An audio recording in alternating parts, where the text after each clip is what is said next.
तो समाजवादी पार्टी के लिए बुरी खबर, लेकिन खबरों के बीच एक खबर यह भी कि एआईएमआईएम ने सबको हैरान कर दिया। मुस्लिम वोट में सेंध लगाने वाली ओवैसी की पार्टी कैसे समाजवादी पार्टी के लिए सिरदर्द बन गई है, इस रिपोर्ट से समझिए।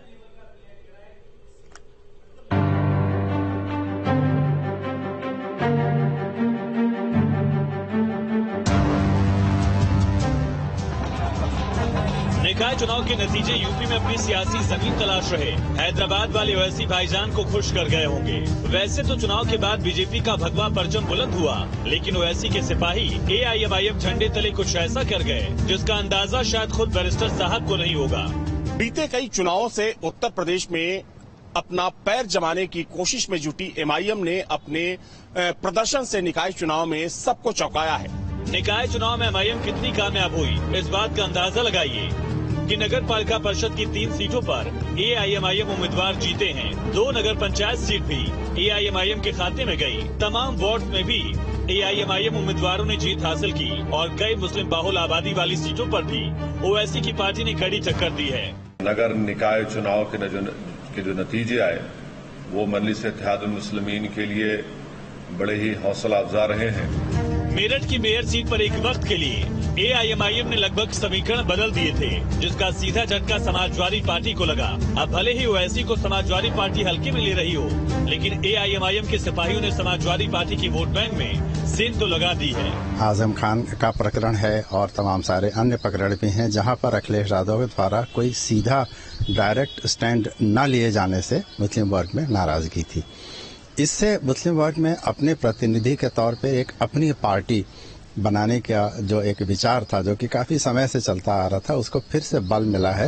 यूपी के मुस्लिम वोट बैंक पर समाजवादी पार्टी अपना अधिकार मानती आई। ऐसे में उत्तर प्रदेश में ओवैसी का आना और निकाय चुनाव में एआईएमआईएम का बेहतर प्रदर्शन करना, इन सब के बाद हैरत की बात है कि समाजवादी पार्टी के माथे पर अब तक शिकन नहीं है। हम समाजवादी लोग काम पे विश्वास रखते हैं और कोई तमाम दल आते हैं जाते हैं, उससे समाजवादी का कोई लेना देना नहीं है। समाजवादी पार्टी सिर्फ अपने काम में और जनता की सेवा में फोकस करती है। यूपी में जिस मुस्लिम वोट बैंक के जरिए समाजवादी पार्टी सत्ता पर अब तक काबिज होती आई, वो अब उसके हाथों से फिसलता नजर आ रहा है।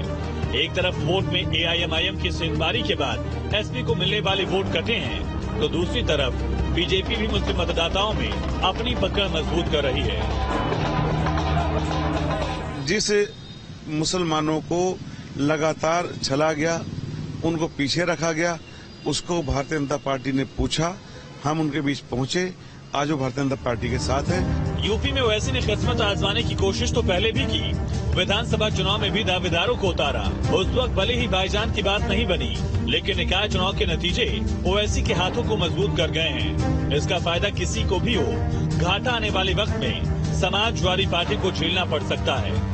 अभी तक यूपी के मुस्लिम वोट बैंक पर समाजवादी पार्टी का एकाधिकार सा है और अगर उस वोट बैंक में एमआईएम सेंध लगाती है तो इसका खामियाजा समाजवादी पार्टी को उठाना पड़ सकता है।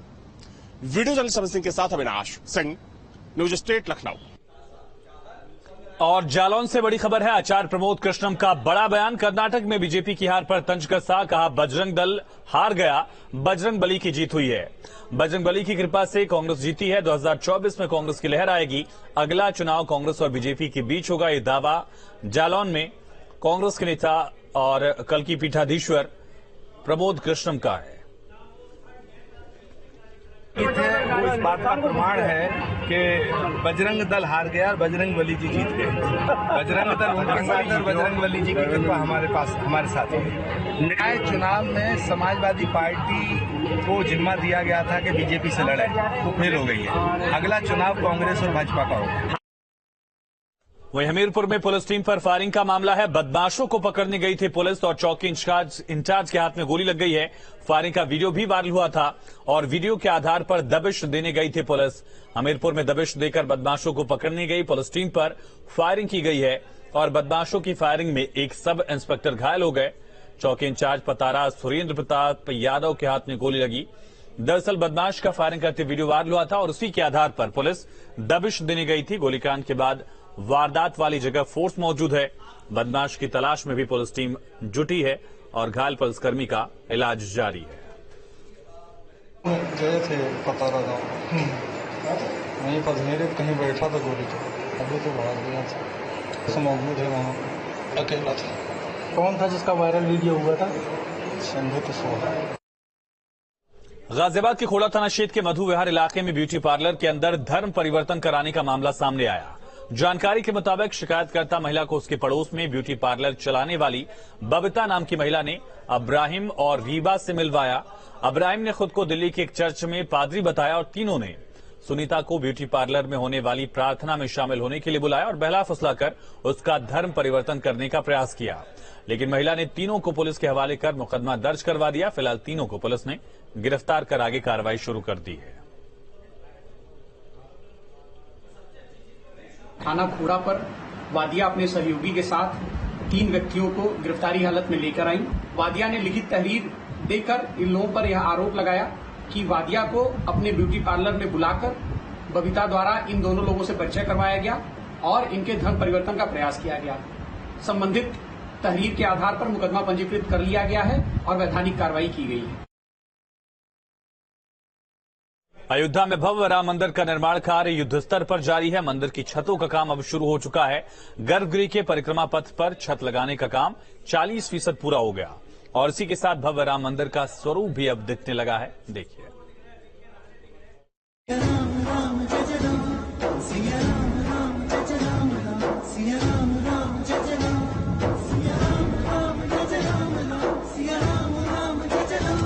अयोध्या में भव्य राम मंदिर का निर्माण कार्य युद्ध स्तर पर किया जा रहा है। फिलहाल मंदिर की छतों का काम चल रहा है। इसकी दिव्य तस्वीरें भी सोशल मीडिया पर वायरल हो रही हैं।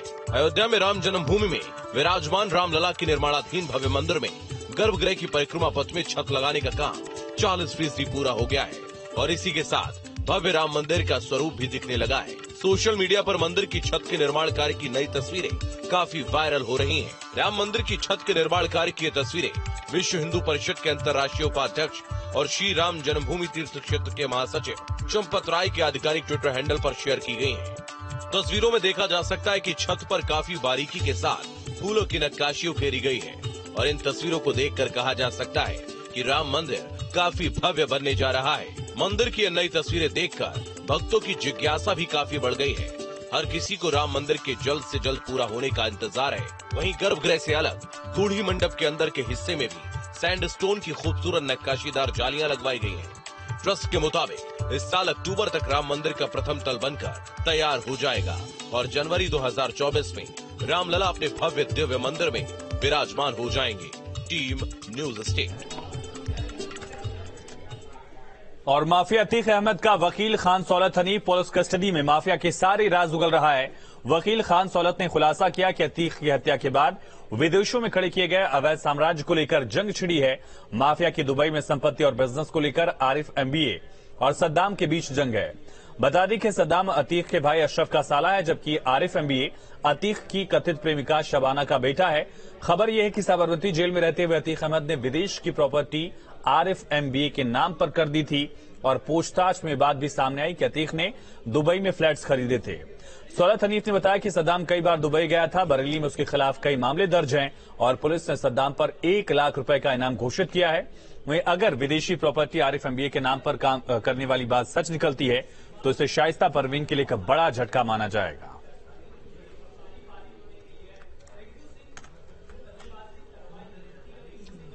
मुख्तार अंसारी की खरीदियों पर शिकंजा जारी है। जितेंद्र सापरा की कंपनी के खिलाफ जांच शुरू हो गई है।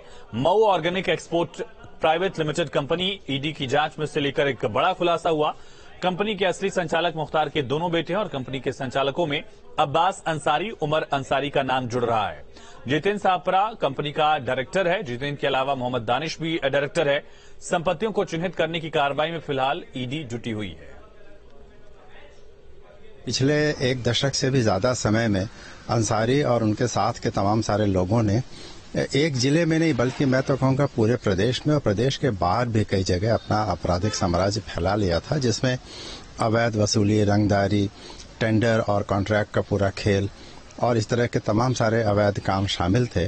और अब अगर वो प्रॉपर्टीज पकड़ी जा रही हैं तो मुझे लगता है इससे बहुत सारे एक नेटवर्क का पता चलेगा प्रदेश सरकार को, जिसकी वजह से ये आपराधिक गतिविधियां इतने सालों से चल रही थीं। यूपी में बदमाशों के खिलाफ पुलिस का ऑपरेशन क्लीन जारी है। जालौन में पुलिस ने एनकाउंटर में 2 बदमाशों को ढेर किया। दोनों बदमाश पुलिसकर्मी की हत्या के मामले में वांछित थे।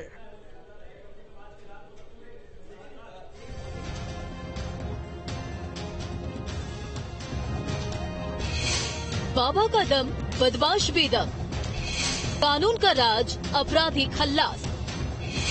सिर उठाया तो कुचल देगी पुलिस। जालौन की ये